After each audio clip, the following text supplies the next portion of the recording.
Hi everyone, Ronnie Bincer, the Hangout Helper. We're continuing our series of interviewing chefs that are using Hangouts on Air and Hangouts to do their cooking things as part of our Krafty cooking series. And right now I've got with me Chef Dennis Littley. So Chef Dennis, would you tell us a little about what you've been doing with Hangouts on Air and cooking? Sure. Thanks for having me, Ronnie, and doing this interview. Well, I started using Hangouts on Air when they were in their infancy, pretty much, and I was doing cooking classes, live cooking classes on them with a company called ChefHangout.com, who really kind of pioneered this kind of endeavor for cooking on the internet, and really tuned me up, got me used to using two cameras, and started doing classes, and there were people from all over the world in them, which was really kind of fun and broadened my perspective and even made me enjoy Google Plus even more because of it. And then I started doing some demos. Google had me do a couple demos for them, and I began my community last year when communities came up. And in the initial push, we started doing all kinds of cooking demos, thinking we were going to create the new cooking channel, on Google Plus. Hmm. And it's just really hard to get some of my food blogging friends to get in front of a camera, so we haven't gone forward with that even more. That's kind of fallen by the wayside a little bit, but I do want to get back into that a little more. Maybe do some kind of a chop series or something with my bloggers if I can get them to come on more. Yeah. Well, that leads. We've got some standard questions we've been asking all the chefs. Let me Sure. run by some of those. What kind of challenges have you run into when you're trying to do the Hangout on Air or regular Hangout shows, not only technologically, which I know there's a few here and there, but also the emotional challenges? And this is for you specific. The next question will be about some of your guests. Okay. Uh, it's been it's always been challenging. I don't want to say it's difficult, because difficult would make it seem like it was not something you wanted to do.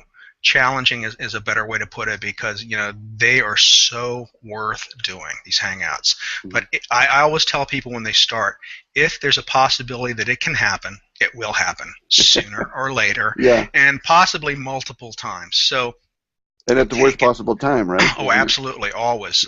My first hangout for Google I lost sound halfway through, and I hear him yelling, "Chef, we can't hear you, we can't hear you." So I had to go and reset my microphone to another one, and then just moved on. And Google said, "Oh, you handled that well." So I'm like, "Oh, okay, not a big deal." So the best advice in that is take a deep breath, just start all over again, even if it means restarting your computer and getting back in the hangout. But you just kind of roll with it and expect them, and it's part of the adventure. Okay. But challenges emotionally is just sometimes, you know, I can be having the worst day of my life, and I can come on a hangout and I automatically switch on. So for me, it's like something that really cheers me up. I don't want to say you have to pretend to be up, because I never pretend to be up once I'm on and once I get started. Mm. The magic just kind of takes over, and I have a good time, and I get to talk to my friends and be with my friends and really just enjoy myself. Okay. Well, then the next question ties into specifically guests, meaning the people that tend to be down in that bottom part when you have a film strip visible.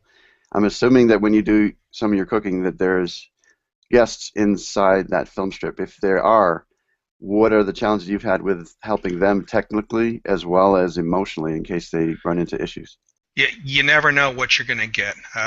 One of the first cooking shows I did, I had some sisters from Holland, and we were doing buffalo chicken wings, and I'm looking at the wings going, those are the biggest wings I've ever seen. And then they told me they couldn't get wings, they got legs.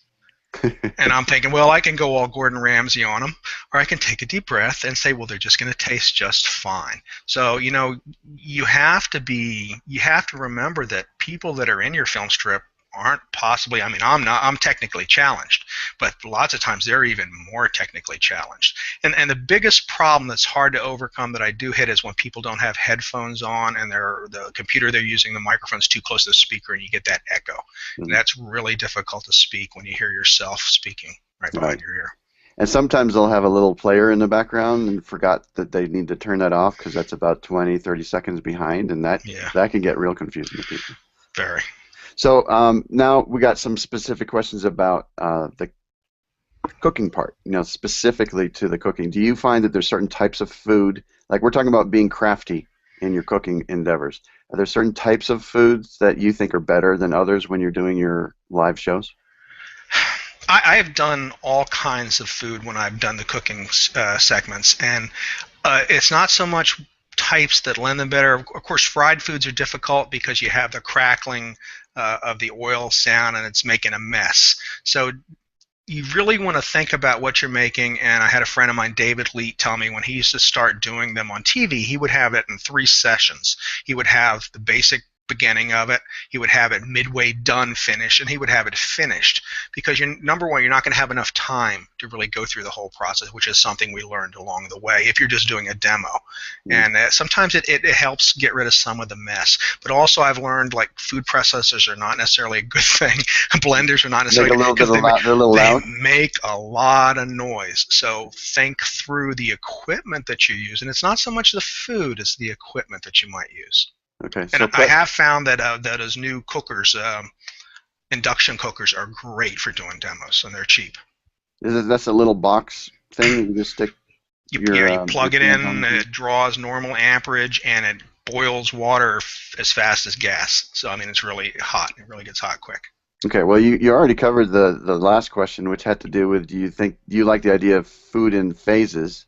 Raw and halfway and maybe finished. Turn it around, pull it out of the oven. There it is. Oh, look at there. Well, it's the magic of TV, and we don't have an assistant, and we don't go to commercial, so we don't have those breaks, but, you can still have it prepped, and you really have to think about the attention span of people that are watching, and it's usually not long enough to sit through the whole process. Okay. Unless you're as entertaining as Julia Child. Well, yes. And so the next question, that's it for my standard questions. So let me ask you just a couple off the cuff. What do you like best when you're doing your shows? Do you like the interaction with the people in the film strip, or are you visualizing the actual people on the outside watching it live? Which is best for you? The interaction in the film strip is probably what I enjoy the most, because I'm really talking face to face with friends, and we spend so much time doing the virtual thing where we are just commenting and chatting back and forth, that when you do get to spend time with them and actual, it's not as much as touching them, it's not as good as that, but you're close and you can talk and you can see reactions and you can see how things go over, and that's really my favorite part. But I do love how my guests interact with each other while they're watching the shows. That's really a fun part for me too, and I would like to pull them up and see that they're having that much fun, while they're watching the show. So it's both and, but if you were to lean one way or another, your biggest thrill, if you would call it that, is from the folks in the film strip? Yeah, and getting to meet some of them for the first time. When I bring guests on, if they're proficient in a Hangout, I don't always bring them on to test them and go over stuff with them. And sometimes it's like the first time I get to actually meet them in person. And then I tell you what I like the best is when they meet my other friends that they don't know, and they click and they have a good time together. Then I'm really just broadening my circle, and my network, and they're enjoying themselves even more. Right, so we're focused back again on the fact that this is a phenomenal relationship-building tool. Whether you're starting with cooking or you're talking about tech or SEO or whatever, it's just one of those ways you can meet people all over the world. Well, my show yesterday was on SEO, and then I saw a comment from someone that I didn't know and said, I didn't know Chef Dennis was an SEO guy. And Wade Harmon answered, Chef Dennis is an everything guy. Well, you do have a show that you interview all kinds of people with all kinds of backgrounds and focuses, not just the cooking part. At least I think that's the one you're talking about, right? Yep. Yeah, Good Day Google Plus. That's because I'm lucky enough to have so many friends with diverse backgrounds, and you're robbing yourself of the experience if you don't go out there and meet these other people, if you stay in your niche. Okay. So what advice would you have for people that are relatively new to Hangouts but have a background with cooking and they're now trying to marry those two together? What crafty methods or crafty ways? I mean, because that's the whole point of this series. We're talking about being crafty with what you're doing in your cooking endeavors, especially with a Hangout. How would you encourage them to get started? Well, the first thing I can tell you is don't be afraid of your appearance on the Hangout. Okay, this is real TV, and it's real people doing this. It's not like stage television. I'm definitely not one of the pretty boys of TV. So and I'm not afraid to get out there. Don't be afraid to be seen. Second of all, get yourself a good camera. Okay, I use a Logitech 920, and that's what you advised me to get. I had the 910 first. Great camera, but learn how to use it and learn how to master your situation and your surroundings so that it works best for you. Is the lighting better? Like right now, I have a counter that works great for lighting. Because most of the times when you go to a stove, you lose everything. Your back's to things. The lighting's bad over a stove. So that's why I got the induction cooker. It works great. But learn your surroundings, adapt to them. Don't be afraid, and test them. Practice with your friends. Okay? You can do YouTube Live now, make private ones so no one sees it. But the chance of someone seeing it while you're recording it before you can go in and make it private on a Hangout is very slim anyway. So, I mean, just don't be afraid. Test it. Try it out. And then see how you look best. Now, when someone's new, or even not when they're new, what do you think about two cameras? In other words, two computers with two different angles. Is that something that you would encourage people, or would you tell them to stay away? I would think once you learn how to use one, to definitely move to two. And I like, but then sometimes there's a couple ways you can do it. If you have someone else that can help you switch the cameras, it's great.